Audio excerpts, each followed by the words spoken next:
गगामुख दखरा दुलाराय बर' फरायसा आफादा मेट्रिक आनजाद होगिरि फरायसाफोरनो हामलायथि बावहरदों। 2022 मायथाइनि मेट्रिक एबा H.S.L.C आनजादा दिनै 15 मार्चनिफ्राय जागायबाय।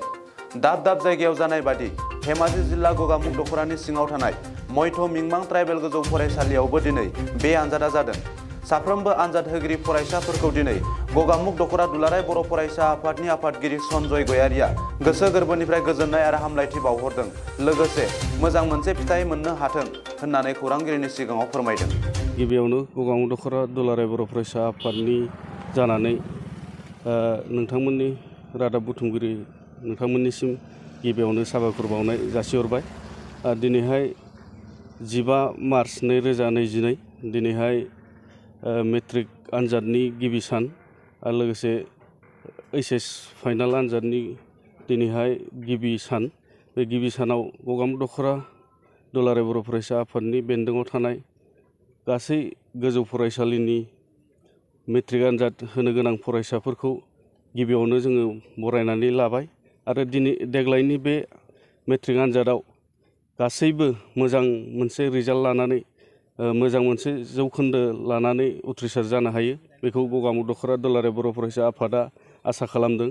जों मिजिंथिदों जे जोंनि हालामनि फरायसाफ्रा देग्लाय बोसोराव गासैबो 100आव 100 जौखोन्दो फरायसाफ्रानो जे मोजां रिजाल्ट लानानै उथ्रिसार जानो हायो आरो लोगोसे आसामनि मादावनो जोंनि धेमाजि जिल्लानिफ्राय नाम लाखिनो हायो बेखौ मिजिंथिदों आरो जोंनि बे हालामनि जोंनि दखरानिफ्राय जे जोंनि फरायसाफ्रा फार्स्ट डिभिजन स्टेन्ड लानानै स्टार मार्क लानानै जे आसामाव मुंदांखा मोनसे नाम लाबोगोन बेखौ गगामुख दखरा आफादनिफ्राय मिजिंथिदों। आच्छा गिबियावनो जोंनि मध्य मिमां H.S.L.C एग्जामिनेशन सेन्टारनिफ्राय नोंथांमोननि चेनेलनिसिम धन्यबाद थाबाय। जोंनि सेन्टारनि मुङा जाहैबाय मध्य मिमां, स्कुलनि मुङा जाहैबाय MMK ट्राइबेल हाई स्कुल। बेहाय गासै बिजाथिया दङ 345, बिनिनो 322 दिनै प्रेजेन्ट जादों आरो 23 सा केन्डिडेटआ आबसेन्ट जादों। जोंहा बर' मिडियाम दङ टटेल बेहाय 112 प्रेजेन्ट जादों आउट अफ 126। बेखिनियानो आरोखि। आरो बेहाय दा फरिखाया बा आनजादा मोजाङै मोजां सोलिगासिनो दङ। जोंहा एक्सटार्नेल फैदों बा जनेल अफिसार फैदों, बिथाङाबो खोब मोजाङैनो कन्डाक्ट खालामनो हादों होननानै जों सान्दों आरोखि। आरो आं मिजिंथिदों जे बे सेन्टारा जोबनायसिम बा आनजाद जोबनायसिम मोजाङै जोङो दैदेननो हालांगोन बा कन्डाक्ट खालामनो हालांगोन रायजो राजा आरो जोंनि फोरोंगिरि हान्जानि मददआव आरोखि। बेनो धन्यबाद।